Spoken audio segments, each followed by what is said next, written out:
se puede tener, si es que se comienza desde pequeño, placer por el proceso de aprender. Todo lo que me ha pasado en la vida ha sido básicamente por tener el placer en el proceso de aprender, no en el saber, sino en el proceso, ¿no? Uno haciendo esfuerzos para construir o para comprender, ya siente el placer. Es como el fútbol, el placer no está en ganar, sino en jugar. Eso es lo que la gente a veces no comprende y obliga a los chicos a aprender para sacar la nota. Mucha gente quiere la nota, no encuentra el placer en el proceso.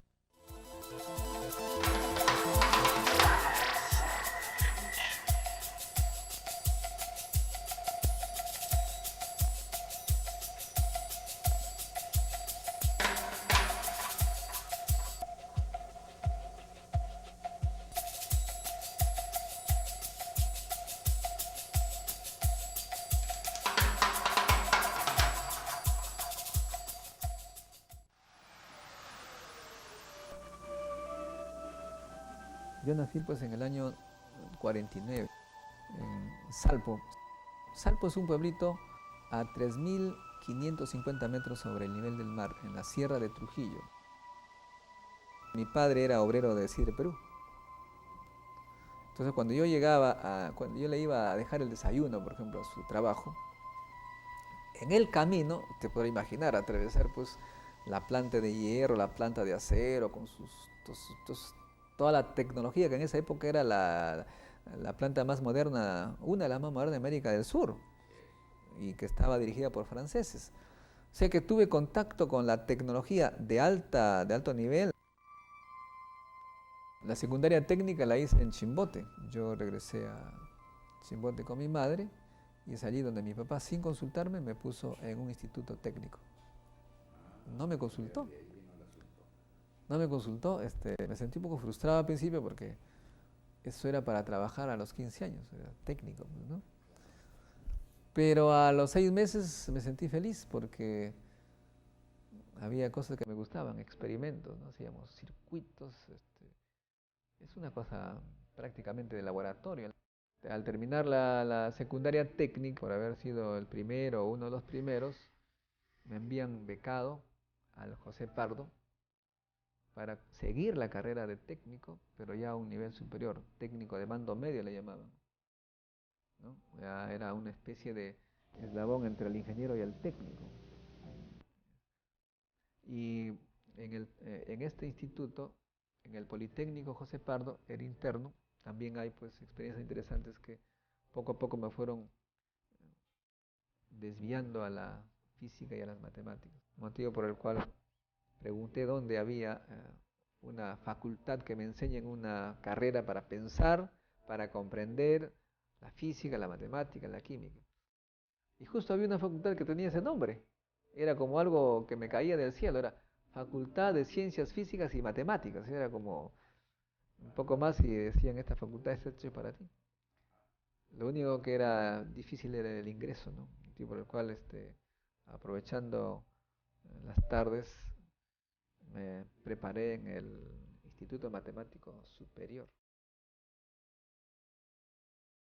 A Modesto lo vimos llegar a la uni el año 67, no, un poquito más antes, como un traslado.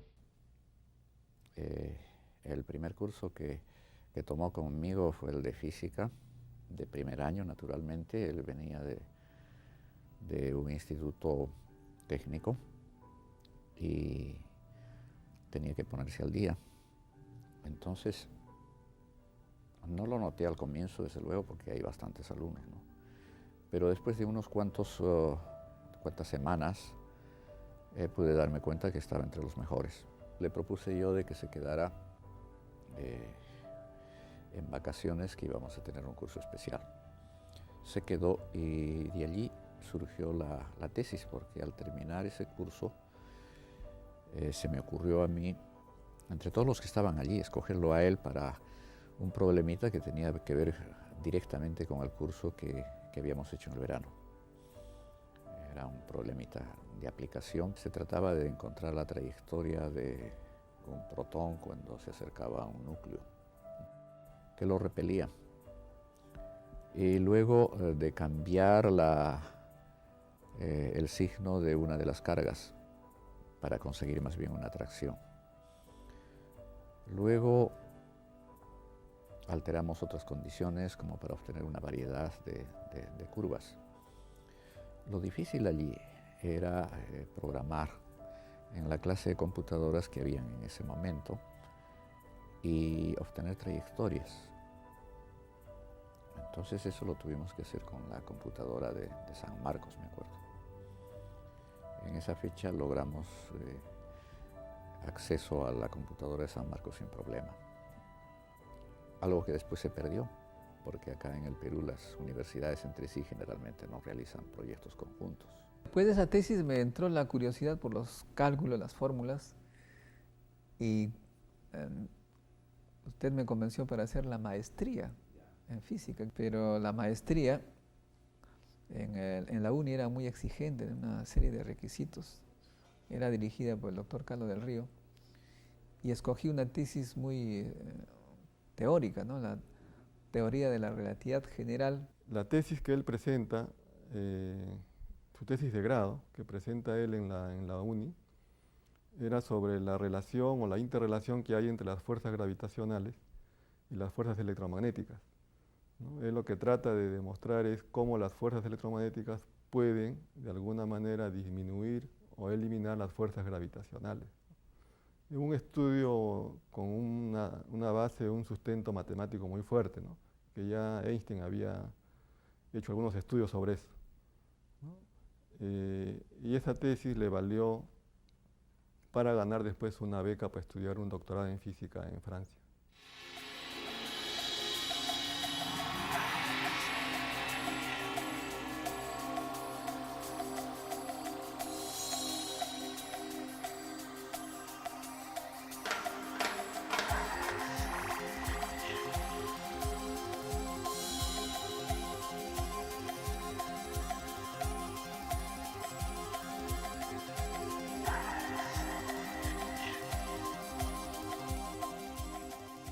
Este es un reactor de investigación de 10 megavatios de potencia que sirve esencialmente para producir neutrones en gran cantidad, radiación neutrónica en otras palabras.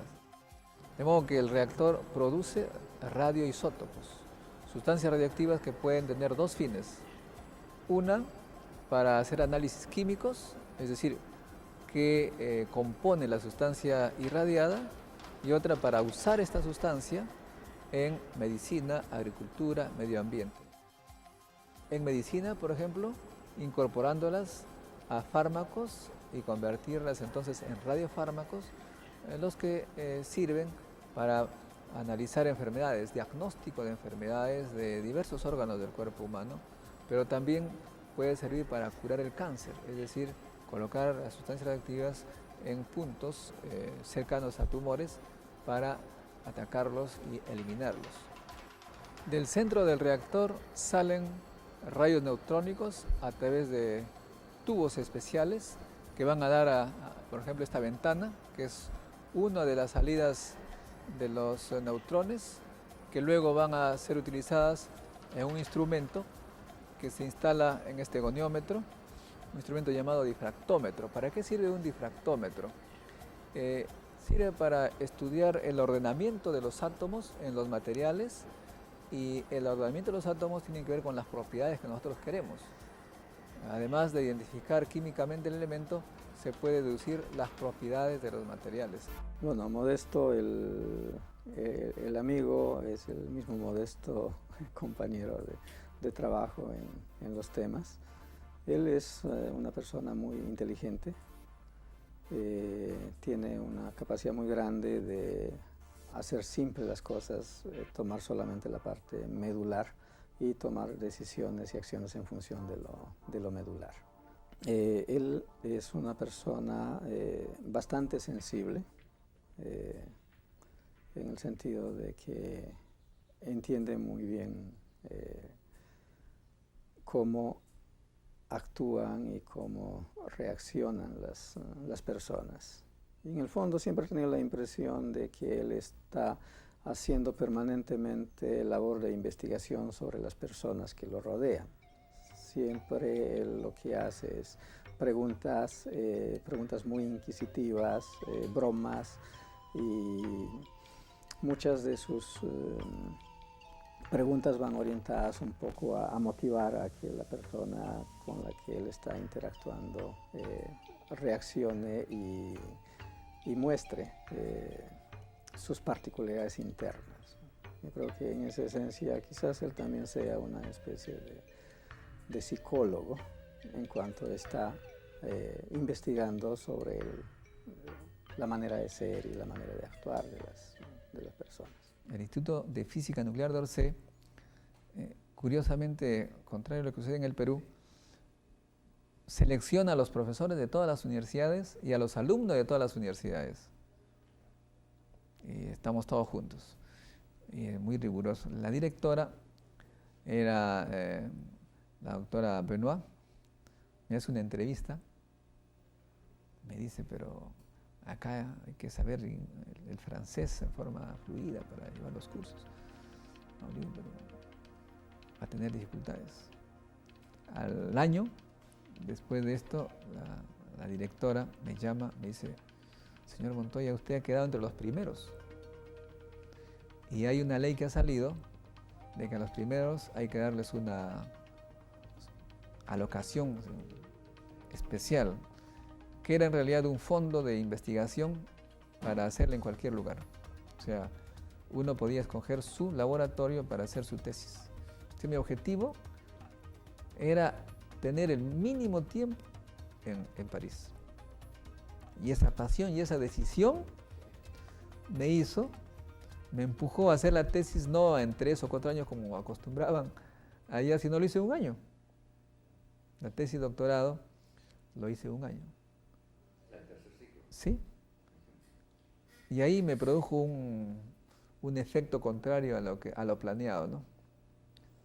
Porque al haber hecho una tesis tan rápido, ellos me propusieron para hacer el doctorado de Estado. Esta tesis de Estado, por ejemplo, trató también de la fisión.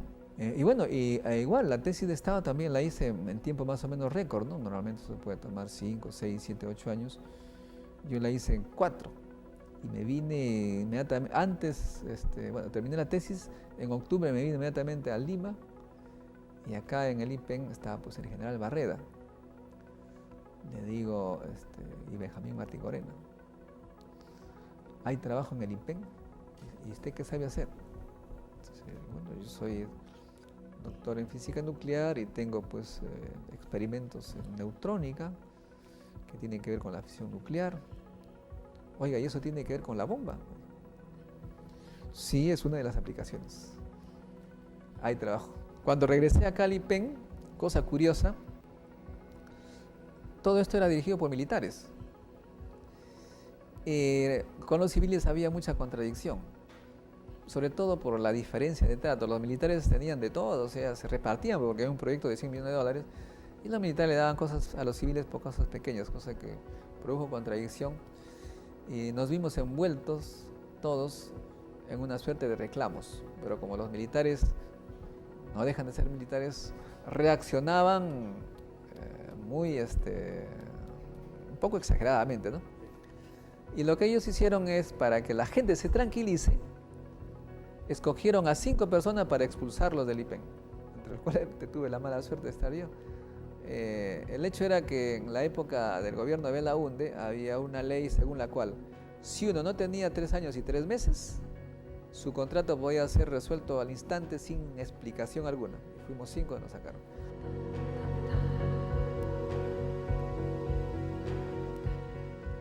En esa época, creo que en el año 83, 84, hubo una huelga en el IPEN y él un poco apoya a los investigadores o a los profesionales y a los técnicos del IPEN, y eso le costó que el presidente del IPEN de ese momento, que era un general del ejército, lo expulse de la institución. Él me cuenta que no tiene ningún resentimiento con este general, porque al contrario, cuando lo expulsan del IPEN, a él lo convocan de Alemania a estudiar allá unos temas de investigación sobre su especialidad, y de ahí también creo que viaja a Estados Unidos a hacer investigación sobre el mismo tema. Creo que estuvo cerca de 2 o 3 años en el extranjero haciendo investigación. Del año 87-88, el doctor Víctor Latorre es presidente del IPEN, y el doctor Víctor Latorre fue nuestro profesor de física en la UNI cuando éramos estudiantes. Y ya sabía que el doctor Montoya tenía el doctorado de Estado en física nuclear, y lo convoca nuevamente para que regrese a trabajar en el IPEN. Él siempre ha tenido este amor por, ¿no?, el Perú y venir a hacer cosas acá en el Perú. Él realmente tranquilamente hubiera podido quedarse, ¿no?, en Francia, hubiera podido ser un científico, ¿no?, en realidad de renombre, estar muy bien, ¿no?, en realidad, pero parece que desde un inicio él, ¿no?, sería su cariño al país y querer hacer cosas acá en el país. Entonces él venía. Desde un inicio fue un convencido de que la energía nuclear tenía mucho más campo de actividad en la parte civil, o la parte, digamos, no necesariamente de aspectos de defensa o militares.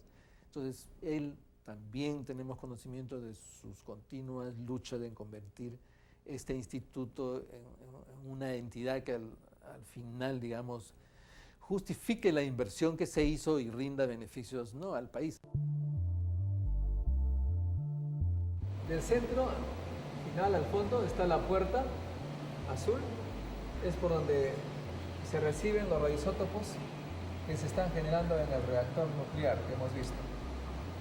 Y de allí, por este corredor que se llama caliente, porque hay sustancias reactivas importantes, se reparten los radioisótopos a la derecha, en la celda de tratamiento de los radioisótopos. También a la izquierda hay otra similar, donde ya desde fuera, con brazos mecánicos, se hacen las combinaciones químicas como para sustraer el radioisótopo. Este radioisótopo que luego se va a mezclar con los agentes de radiodiagnóstico y hacer el radiofármaco. Las sustancias radioactivas que vienen del reactor nuclear son colocadas en este sistema de detección. Este es un equipo detector que detecta la radiación inducida por los neutrones que están en el centro del reactor. La radioactividad es medida por el detector y luego procesada por esta computadora. Estos equipos permiten al laboratorio de química hacer análisis muy minuciosos de las sustancias radiactivas, pero también, sobre todo, de los elementos que interesan conocer tanto en el campo del medio ambiente, de la arqueología, de la industria, es decir, de todos los campos de la ciencia y la tecnología que son necesarios estudiar con detalle en composición química, son estudiados en este laboratorio. Es el típico organizador de eventos, de sociedades. Participó desde muy joven cuando en la formación de la Sociedad de Física de acá de Perú. Es miembro de la Academia Nuclear también, y siempre ha estado tratando de levantar, digamos, estas sociedades de una u otra forma, y tratando de convencer a los asociados, a los amigos, para que también trabajen como él y levanten estas sociedades. Acá en el IPEN, cuando ingresé en el 82, comprendí que estábamos en otro mundo y que se trataba de resolver problemas reales del país, cosa que me parece razonable, aunque no debe ser excluyente, motivo por el cual me puse a verle la aplicación de la física nuclear a la solución de problemas concretos.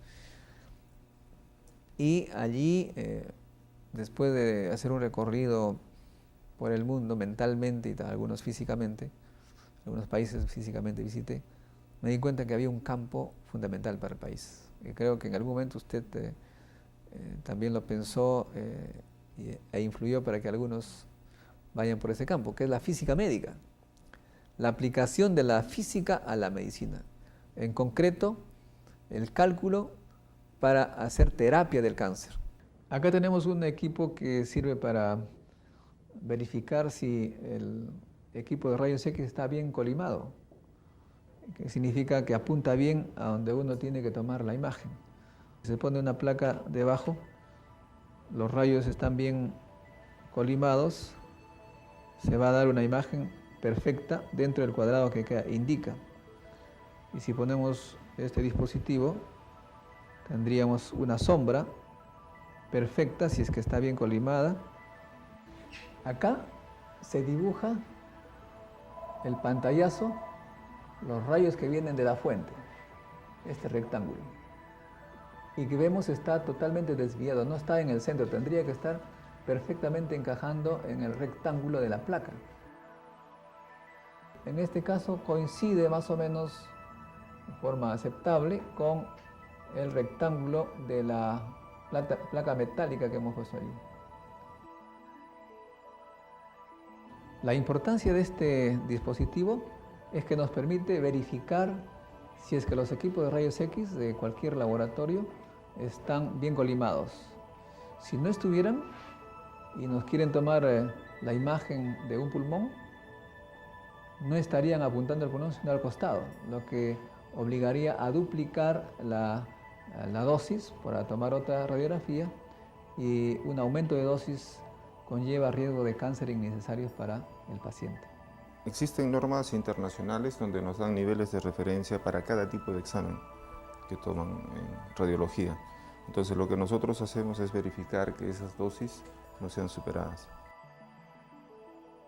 Antes de hacer un control de calidad, los operadores de rayos X muchas veces desconocen de las dosis que ellos reciben, ¿no? Entonces es una tarea nuestra indicarles o darles una idea de la dosis recibida. Y ahí, doctor, la importancia que tiene el físico médico en este campo de la radiología, ¿no? Por otro lado, también es importante medir el tiempo de exposición, ¿no? Dependiendo de los exámenes es importante el tiempo de exposición. Por ejemplo, en el caso de radiología intervencionista, ¿no?, donde se hacen operaciones y donde se observan imágenes de órganos en movimiento, los equipos tienen que dar exposiciones a tiempos bastante cortos para tener buenas imágenes. Entonces el control de calidad, ¿no?, es importante para este tipo de equipos. Creo que la función del IPEN en ese sentido es fundamental porque protege la salud de los peruanos y los peruanos también tienen que ayudarnos a protegerlos. ¿En qué forma?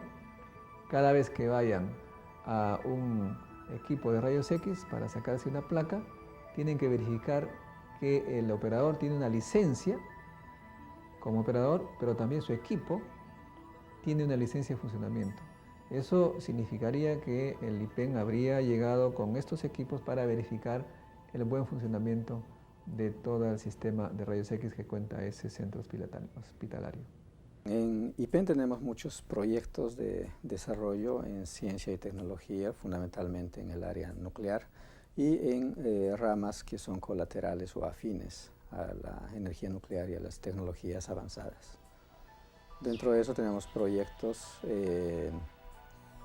de biotecnología, por ejemplo, con biología molecular. Tenemos proyectos de materiales, desarrollo de materiales, nuevos materiales, y adicionalmente las otras actividades que actualmente desarrolla el IPEN y que ha venido desarrollando desde antes, como es la de producir radioisótopos para diversos usos, tanto en medicina como en industria y en otro tipo de aplicaciones en ciencia y otras ramas afines. Bueno, aparte de sus preocupaciones sobre la física médica, tiene también otra preocupación, que es ahora cómo estudiar qué fuerzas conducen a que hayan mutaciones genéticas en el ADN, qué fuerzas físicas o atómicas o moleculares han conducido a que hayan mutaciones genéticas, ¿no? Y eso él cree que ese estudio que él estaría haciendo con físicos y con biólogos podría darnos algunas luces sobre la evolución de los seres vivientes, ¿no? Modesto está realizando una buena labor en la institución, está tratando de cambiar la mentalidad, de tratar de realmente promocionar jóvenes con especialidad en física para que traten de desarrollar, utilizando el equipo que se tiene en el centro nuclear para que hagan investigación pura y aplicada. Por otro lado, también impulsa la creación o la asociación del mismo centro para realizar trabajos que tengan impacto nacional. Es el caso, por ejemplo, que le contaba, que el IPEN está asociado con una empresa nacional que hace ensayos no destructivos y en el cual se está realizando el control de calidad de las soldaduras del oleoducto Camisea, el gasoducto Camisea. Entonces esto es, digamos, un impulso muy fuerte del IPEN a la empresa privada para dar solución a un problema que es muy importante para el país, que el gas de Camisea llegue a las amas de casa, a los industriales y que se pueda exportar. Lo que finalmente me ha demostrado estos viajes al extranjero es que la formación que nosotros recibimos en la Universidad de Ingeniería y las peruanas en general es muy buena. Estamos entrenados para hacer buena ciencia. Y cuando estamos en el extranjero, al principio estamos un poco tímidos, pero pasa el tiempo y descubrimos que los científicos de allá no son ni peores ni mejores que nosotros, sino que podemos contribuir, ¿no? Pero sí también lo que he descubierto en ese campo es que acá en el Perú no le dan valor a esas cosas. O sea, no, los investigadores no son valorados, su trabajo no es tomado en cuenta. Mientras que allá la valoración que le da la sociedad es inmensa. Acá nosotros los científicos en el Perú no nos toman en cuenta, pues, o sea, pasamos totalmente desapercibidos. Ese hecho creo yo que permite el crecimiento de la ciencia. Son cosas banales tal vez, pero los niños se dan cuenta que en esa sociedad valoran al científico. Acá no, pues entonces hay un desvío de las vocaciones. El desarrollo de un país va muy de la mano con el desarrollo de la ciencia y la tecnología, ¿no? Y un soporte muy fuerte en educación. Y ese soporte fuerte en educación, él estima de que tiene que ser desde la niñez. Entonces, esa preocupación de él, ese sentimiento de él mismo, hace que, creo que hace 10 años, él funda en su casa una escuela para niños, ¿no? Un centro de preparación científica y tecnológica para niños, ¿no? Que es el CEPRESID. Hace una escuela para niños, no de teoría, no de pizarra, sino de experimentos muy simples que él ya ha diseñado y que los tiene en su casa. El objetivo es buscar el interés de los niños, ¿no? O sea, niños de 7, 8, 9, 10 años. Es el interés principal. Pero también hace participar a adolescentes, inclusive algunos profesionales van ahí a participar, pero los hace de alguna manera competir, ¿no? Y en algunas circunstancias, en algunos experimentos muy simples, los niños han resultado tener más astucia, más picardía en la solución de algunos problemas, ¿no? Que inclusive que algunos ya profesionales, ¿no? Entonces, eso a él lo alienta a seguir con esta tarea de buscar genios desde la niñez, ¿no?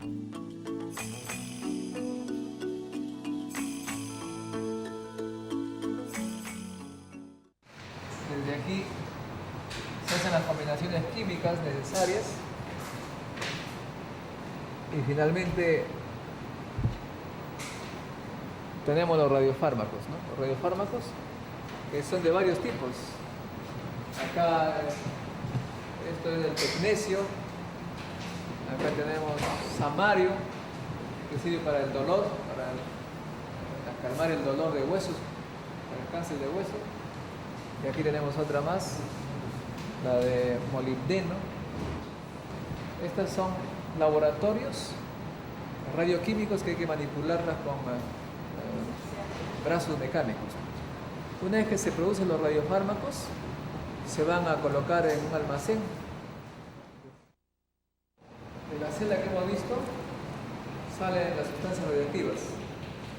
Esas sustancias radioactivas son traídas aquí en estos blindajes, son tubitos de plomo cerrados que no permite la salida de la radiación. Acá tenemos el producto, que son los radiofármacos que salen a los hospitales del país, que son 17 aproximadamente también, algunos al extranjero. En Modesto yo creo que debemos considerar varios aspectos en cuanto a su aporte a la ciencia y la tecnología. Una parte es su labor docente. Él desde hace mucho tiempo es docente, tanto en la Universidad Nacional de Ingeniería como en las maestrías conjuntas que hace IPEN con las diversas universidades. Ese es un aspecto. El otro aspecto ha sido siempre su labor de divulgación. Él ha participado activamente en periodismo científico-tecnológico y tiene una particularidad muy interesante que es la de los conceptos que son complejos, los pone de tal manera que sean entendibles para cualquier persona. Y esa es evidentemente una ventaja que él tiene en su labor periodística. Y como tal ha promovido mucho el desarrollo de la ciencia y tecnología y ha estado siempre llamando la atención de la poca importancia que los políticos, por ejemplo, dan a la ciencia y tecnología. Y una de sus metas es la de hacer que la ciencia y tecnología esté divulgada ampliamente, que convoque mucha gente y que finalmente sea de interés de los políticos, que normalmente ven solamente el corto o mediano plazo y en muchos casos no ven la proyección a largo plazo, que es evidentemente la proyección que tiene la ciencia y tecnología para el desarrollo de un país. Yo creo que hay que hacer más esfuerzo y una de las cosas que realmente son muy interesantes lo que ha hecho Modesto es este encuentro internacional que lo hace 2 veces al año, en el cual da oportunidad a jóvenes a presentar trabajo, no solamente los físicos que viven acá o ingenieros que hacen investigación acá en el Perú, sino mayormente los físicos peruanos y no peruanos que están en el extranjero, que quieran venir y exponer sus trabajos, que son de mucha importancia y aplicación acá en el quehacer nacional. Entonces eso hay que seguirlo impulsando, hay que seguirlo ayudando, y para que mañana más tarde crezca esto y nosotros podamos tener una tecnología depurada que nos permita eso aplicar a la industria y a todo el quehacer nacional para poder sacar este país adelante. La gente común y corriente todavía no tiene la idea de la ciencia en forma completa y algunos piensan que es una carrera de vocación pero que no tiene gran futuro, ¿no? Científico, ¿de qué va a vivir? Yo creo que los niños que viven en esas familias no tienen una idea clara, ¿no?, del tema. En estos tiempos, sobre todo en estos tiempos, el futuro es para los niños que se preparan en ciencia y tecnología, por la sencilla razón de que todo ahora es tecnología, desde la televisión, los faxes, el cable, los instrumentos médicos. Ya no tenemos como antes médicos que palpaban, medían, ahora es pura instrumentación. Y los científicos, mientras más conocimientos tienen en sus diversas disciplinas, van a tener mejor logros. O sea que aparte del placer de aprender cosas, los padres deben comprender que un científico es un profesional universal, globalizado, que pueden tener trabajo en cualquier parte del mundo además, porque no necesariamente tenemos que limitarnos a Perú. Yo creo que un físico puede trabajar en Japón y lo hace además, ¿no?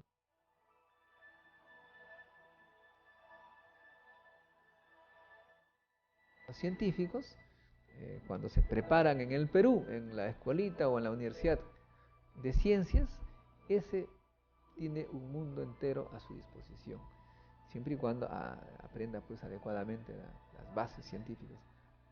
Creo que por otro lado que este mensaje, que es concreto, real, no es, digamos, utópico, debe hacer comprender a los padres de familia y a los niños que la mejor carrera que pueden tener en este momento es una carrera de ciencia, si quieren ver el mundo a su disposición. El tema, por otro lado, es ¿por qué estamos tan mal en ciencias?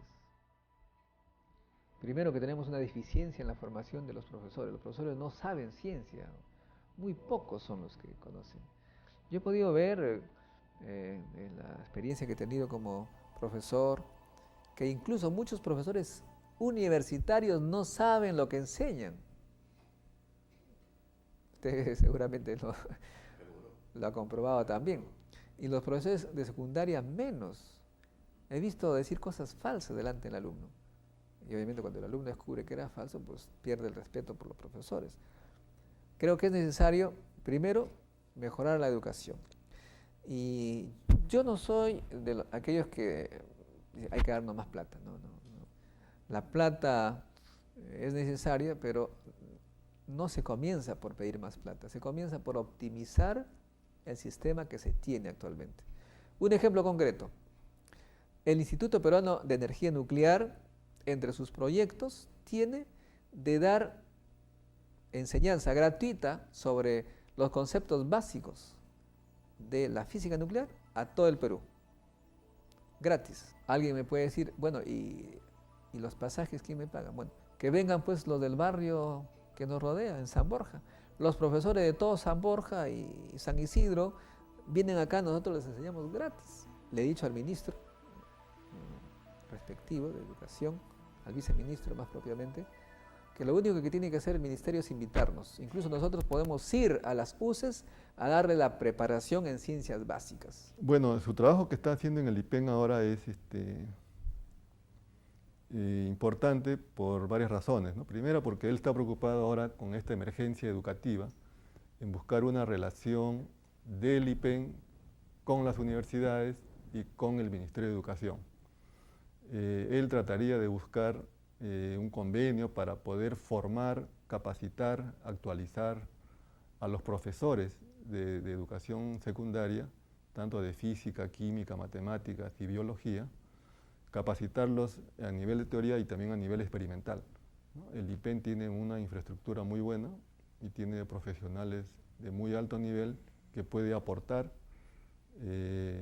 al sistema educativo del país. Lo que hacemos es identificar problemas. ¿Qué problemas tiene el Perú? Y cómo podemos participar en su solución. ¿Y qué problemas tenemos en el Perú? Hemos identificado, primero, que nuestras materias primas pierden cada vez más valor y muchas de ellas las estamos deteriorando. Productos naturales de igual forma. Un caso concreto, la alpaca. Somos el mayor productor de alpaca del mundo, pero no en calidad. La mejor lana de alpaca viene de Estados Unidos y de Australia. Y un kilo de buena lana cuesta $1.000 y nosotros estamos vendiendo en masa por $100. Eso no puede ser. ¿A qué se debe eso? Que se ha descuidado la gestión científica de la alpaca y tenemos ahora un proyecto para mejorar la lana de alpaca genéticamente utilizando la biología molecular. Igual con el algodón. El algodón, imagínense que ahora estamos nosotros, bueno, los empresarios, los textileros peruanos están tratando de levantar los aranceles para la importación de algodón porque nosotros no producimos la mejor calidad de algodón por un deterioro en la gestión del algodón. Queremos reinvertir esto y decir, mejoremos genéticamente el algodón. Para ello tenemos necesidad de físicos, químicos y biólogos, todos en conjunto para resolver este problema. Tenemos también el problema de la madera, que vendemos a $100 un tremendo árbol, cuando en Estados Unidos ese árbol se convierte en $50.000 por el procesamiento de la madera, por el diseño, por el mueble.